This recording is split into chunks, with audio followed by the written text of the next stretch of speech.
امروز جمعه 28 август است و در این صبح بروقت با همه شما بینندگان عزیز درود میفرستم از دفتر مرکزی رادیو آزادی در پراگ. ساعت به وقت اینجا 7 صبح روزی سعید را برای شما از آن تهنیت میگویم. سعادتمند و خانه آباد باشید و اکنون با اجازت شما رو میارم به خبرها. دوستان شهر دوشنبه بر ضد معاون پیشین پروکورور نویه فردوسی که در نتیجه صدمه ماشینش سرانده شناخته بهرام غفوری ففتید پرونده جنایی شده است. حادثه صبح 7 август رخ داد. قبلا وزارت کارهای داخلی تاجیکستان گفته بود که اسلام انورزاده و همراهانش در حالت مستی سوار لند کروزر 200 به کماز برخوردند. همصحبتان رادیو آزادی در مقامات تفتیشاتی دیروز گفتند حادثه بر اساس قسم 4 ماده 212 کدکس جنایی تحقیق می شود.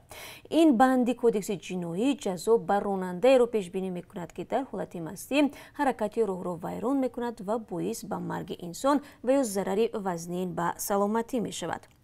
انور اسلامزاده پس از صدمه در حالت کما قرار داشت. حالا به هوش آمده است. پزشکان میگویند استخوان دستی چپ انورزاده را که پاره پاره شده بود گرفتند و پای راستش نیز از چند جای جراحی گردید. شرکت هوایی روسی رید وینگز ایرلاینز برای انجام پروازهای چارتری از روسیه به تاجیکستان اجازت گرفته است. در این باره خبرگزاری آزیا پلوس با تکیه به منبع خود در سفارت تاجیکستان در روسیه خبر میدهد. هواپیماهای این شرکت از 30 август به پروازهای غیر نقشه‌ای میپردازند. به قول منبع از 1 سپتامبر شماره پروازهای چارتری از مناطق مختلف روسیه به تاجیکستان بیشتر خواهد شد. یعنی در برابر دو شرکت تاجیکی سامان ایر و تاجیک ایر، دو شرکت روسی اورالسکی اویالینی با رید وینگز ایرلاینز پروازها را انجام خواهند داد. منبع آزیا پلوس افزوده است از اول سپتامبر همه روزه به کمیش 2 پرواز از مسکو و 1 روز پس از سنت پترزبورگ به تاجیکستان هواپیماها پرواز خواهند کرد. درباره راه اندازی پروازهای دومی و باز شدن مرزها بین دو کشور هنوز خبری نیست. در همین حال شرکت سامان ایر تاجیکستان اعلام کرد که روز 30 август یک هواپیمایش به پایتخت بلاروس می رود. در این باره روز 27 август شتات جمهوری مقابله با کرونا ویروس نو هم قرار قبول کرد.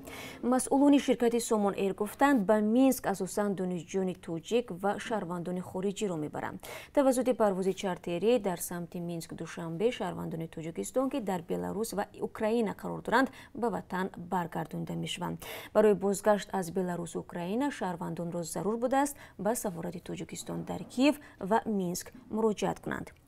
در ادامه موضوع بلاروس 19 روز این جانب در پی انتخابات بس برانگیز پرزیدنت در این کشور اعتراض مخالفین ادامه دارد. آنها اصرار می‌ورزند که انتخابات با تقلب گسترده برپا شد و پیروزی نظرگیر الکساندر لوکاشنکو پرزیدنت این کشور که 26 سال این جانب زمام قدرت را بر دست دارد واقعی نیست و باید انتخابات از نو برپا شود. دیروز هم در مرکز مینسک تقریبا 1000 نفر به راهپیمایی اعتراضی برآمدند. پلیس اعتراضگران را پراکنده نموده. به قول مرکز حقوق بشر با نام ویسنا 16 خبرنگار داخلی و خارجی در میدان آزادی مینسک بازداشت شدند. وزارت کارهای داخلی خبرنگاران را در داخل یک اتوبوس به پاسگاه پلیس برد تا اینکه اسناد آنها را تفتیش کند. در بین آنها صورتگیری رادیو آزادی نیز بود. اکثریت را بعد از چند ساعت بازداشت رها نمودند. حامیان حقوق میگویند از میان اعتراضگران باشد 189 نفر بازداشت شد. دیروز پرزیدنت روسیه ولادیمیر پوتین در یک صحبت ویژه حوادث اخیر بلاروس را یاد کرد. در این باره اسکندر خوجه میرزاده گزارش میدهد. پرزیدنت روسیه ولادیمیر پوتین با عکس‌العمل مقامات بلاروس در مقابل اعتراضهای پس از انتخاباتی بهای بلند داد.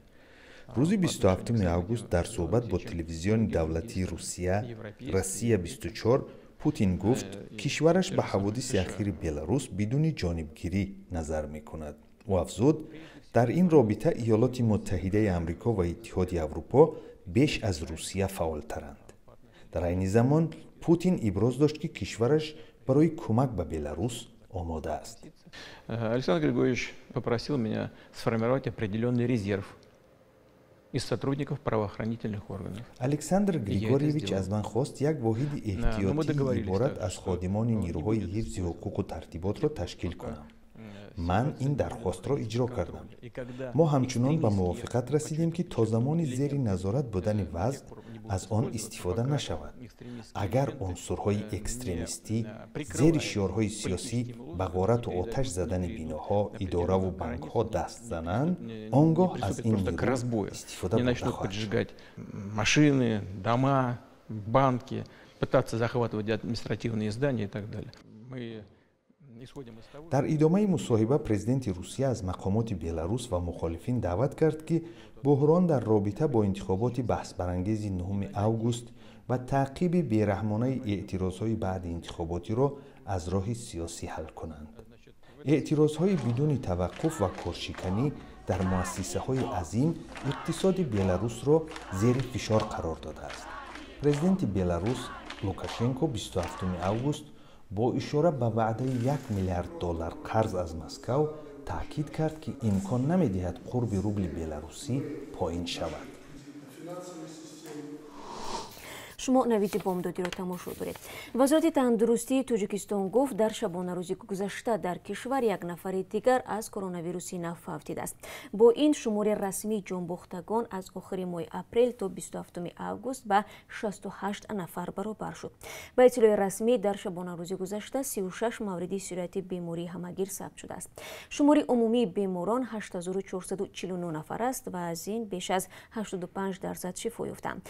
در شبانه روزی آخر تحت نظارت طبیبان 80 گمانبر قرار داشته 32 بیمار بعد از طبابت از مؤسسه ها به خانه جواب داده شدند.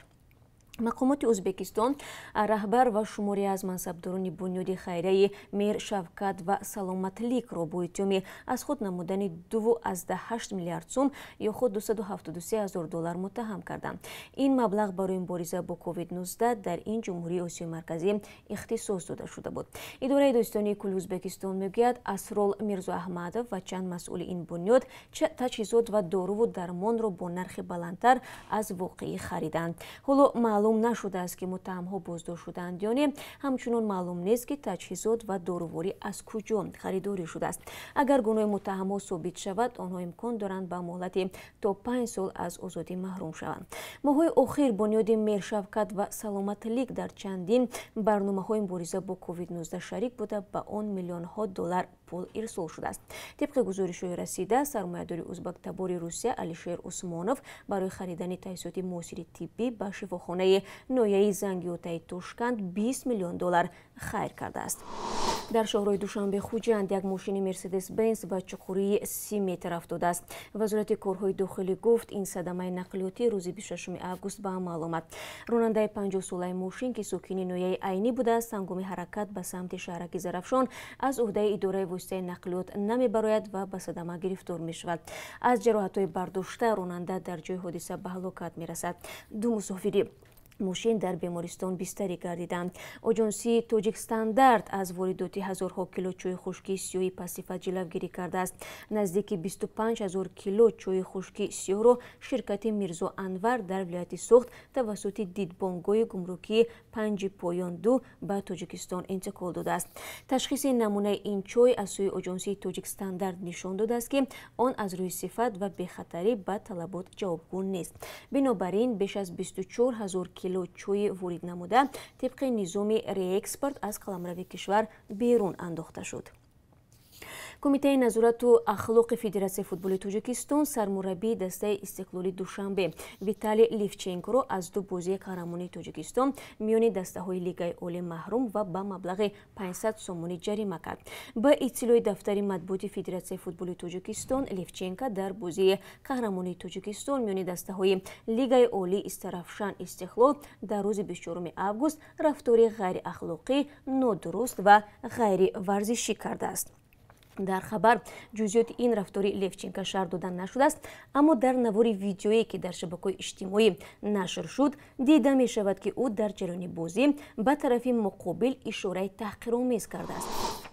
و حالا برای شما از قرب اسعار خارجی میگویم که از طرف بانک ملی چنین تعیین شده است: $1 10 سومانی و 31 درم، 1 یورو 12 سومانی و 18 درم نرخ دارد. امروز قرب 1000 روبل روسی 136 سومانی و 70 درم مقرر شده است که نسبت روز گذشته 60 درم بیشتر می باشد.